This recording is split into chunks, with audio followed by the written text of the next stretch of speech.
હાલ લગ્નસરાની સિઝન ચાલી રહી છે, એમાં પણ લોકો લગ્ન પાછળ લાખો રૂપિયાના ખર્ચા કરતા હોય છે. ડેકોરેશનનો ખર્ચો હોય, પ્રી વેડિંગનો ખર્ચો હોય, એમાં પણ બહેનો ખાસ કરીને પાર્લરનો ને કપડાનો ને ખર્ચો કરતા હોય છે. ત્યારે ખોડલધામ કાગવડ દ્વારા આયોજિત છે એક વૈદિક વિવાહનું અનોખી પહેલ કરવામાં આવી છે. ત્યારે આપણી સાથે છે રાહુલભાઈ, તેમની જ સાથે સીધી વાત કરીએ. રાહુલભાઈ, જે આ વૈદિક વિવાહનું આયોજન કરવામાં આવ્યું છે તેના વિશે આપ શું કહેશો? આદરણીય શ્રી નરેશભાઈના માર્ગદર્શન નીચે અત્યારે વર્તમાન સમયની જરૂરિયાત અનુસાર એવું નક્કી કરવામાં આવ્યું કે નાના વર્ગના જે વ્યક્તિઓ છે એ લગ્ન પ્રસંગમાં ખોટા ખર્ચા ના થાય. અને ઘણીવાર એવું થતું હોય કે ભાઈ એના મા બાપે આખી જિંદગીભરની મૂડી ભેગી કરી હોય અને એક પ્રસંગમાં આખી બચત આખી ખર્ચાઈ જતી હોય, એ ખર્ચાય નહીં અને વ્યવસ્થિત રીતે એનું જીવન નિર્વાહ ચાલે, વ્યવસ્થિત એનું પરિવાર ચલાવી શકે, એના માટે ખોટા ખર્ચા કર્યા વગર વૈદિક વિવાહ જે શાસ્ત્રોક વિધિ પ્રમાણે આપણે અહીંયા ખોડલધામ ટ્રસ્ટ ચાલુ કરેલ છે, તેમાં નજીવી એવી ફી લેવામાં આવે છે અને મેક્સિમમ 8 થી 10 હજારમાં એ લગ્ન પૂરા થઈ જાય છે.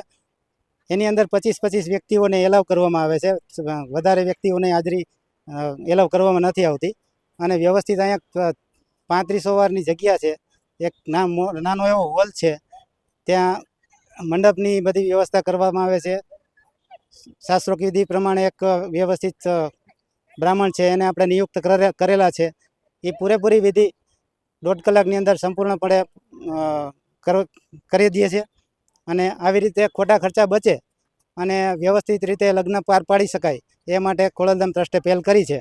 તો અત્યાર સુધીમાં 3 મેરેજ ઓલરેડી થઈ ચૂક્યા છે, 5 બુકિંગ ઓલરેડી થઈ ગયા છે. એટલે સર્વ સમાજને અમે અપીલ કરીએ છીએ કે આ લગ્ન વૈદિક વિવાહ લગ્ન છે એમાં તમે જોડાવ અને ખોટા ખર્ચાથી બચો. ખાસ કરીને જો કોઈને આ વૈદિક વિવાહમાં જોડાવવું હોય તો કયા પ્રકારની મંજૂરી અથવા પ્રક્રિયા કરવી પડતી હોય છે? એના મા બાપના આઈડી કાર્ડ માંગવામાં આવે છે, પછી પરિવારની પરિસ્થિતિ શું છે એ બધી જાણકારી મેળવવામાં આવે છે. ખોડલધામ કાર્યાલય એનું બુકિંગ કરવામાં આવે છે. બધા જે નીતિ નિયમો છે, ફટાકડા ફોડવાની મનાઈ છે, ઢોલ નગારા નથી વગાડવા દેવામાં આવતા, બીજું કોઈ પણ પ્રકારનું જમણવાર કરવા પણ દેવામાં આવતું નથી. અહીંથી કાર્યક્રમ પૂરો થયા પછી, લગ્નવિધિ સંપન્ન થયા પછી ઘરે પણ ખોડલધામ એવું અપીલ કરે છે કે ઘરે જઈને ખોટા ખર્ચા ના કરો, જેથી કરીને એ આપણે જે ખર્ચાથી નાના વર્ગો બચી શકે એના માટે એક અપીલ છે ખોડલધામની. એના રેફરન્સમાં વૈદિક વિવાહ આપણે અહીં કરાવવામાં આવે છે. શ્રી ખોડલધામ ટ્રસ્ટ દ્વારા ઘણી બધી પ્રવૃત્તિઓ ચાલી રહી છે. એમાં શિક્ષણ, ધાર્મિક અને સામાજિક પ્રવૃત્તિઓ કરી રહ્યા છે. આમાં એક બહુ સારો ઉમેરો થયો છે, એ છે વૈદિક વિવાહનો. આમાં હિન્દુના શાસ્ત્રો પ્રમાણે આ વૈદિક વિવાહ કરવામાં આવે છે. આપ સૌ જાણો છો તેમ અત્યારે લોકો ઘણા બધા ખોટા ખર્ચમાં ઉતરી જાય છે, એકબીજાને દેખાદેખીમાં પણ ઘણા ખર્ચો થાય છે. ત્યારે એક આ વૈદિક વિવાહ જે ખોડલધામે પહેલ કરી છે, એમાં સૌ લોકો આમાં જોડાય અને ખોટા ખર્ચા ન કરે એ માટે આપ સૌને અપીલ કરું છું. જય મા ખોડલ. નમઃ શુભાભ્યઃ શુભાપતિભ્યશ્ચ. ભારતસ્ય પ્રતિષ્ઠે દ્વે સંસ્કૃતમ સંસ્કૃતિસ્તદા. આપણા આર્ય સંસ્કૃતિ પ્રમાણે આપણા આર્ય દેશની અંદર બેની અંદર આપણી પ્રતિષ્ઠા સમાયેલી છે. એક આપણા સંસ્કૃત ભાષા અને બીજી આપણી સંસ્કૃતિ.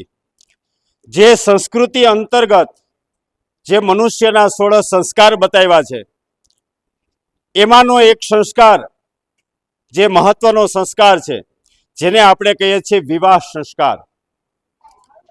દાંપત્ય જીવનને સફળ બનાવવા માટે આ સંસ્કૃતિનો એક વિવાહ સંસ્કાર છે, એ ખૂબ જરૂરી છે. તો આવો જ કંઈક સંકલ્પ આપણે માં ભગવતી ખોડિયારના આશીર્વાદથી લેવા પટેલ સમાજ દ્વારા દરેક સમાજનું કલ્યાણ થાય, દરેક સમાજ છે સંસ્કૃતિવાન બને, સુશિક્ષિત બને અને દીક્ષિત બને, એવા વિરાટ સ્વરૂપના ભાવથી માં ભગવતીના સાનિધ્યમાં આપણે એક આવો સંકલ્પ પ્રસ્તુત કર્યો છે કે જે અહીંયા આવે કોઈ, એમનો વિવાહ સંસ્કાર છે વૈદિક વિધિથી થાય.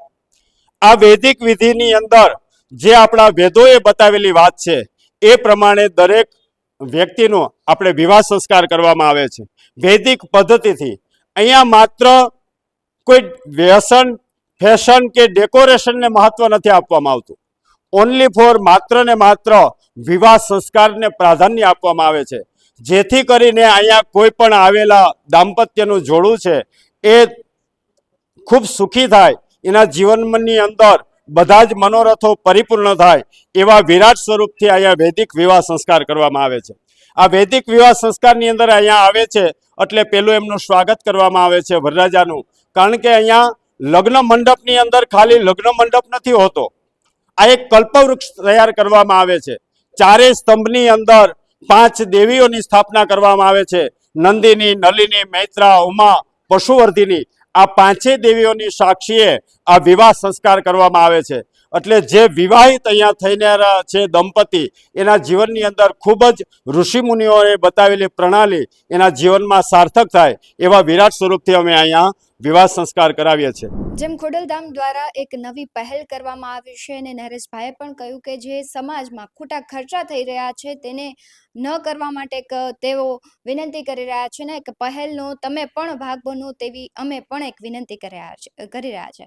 બેસ 9 ટીવી ન્યૂઝ સાથે ભગવતી વિશાવડિયા સાથે પ્રદીપ પાઠક, રાજકોટ.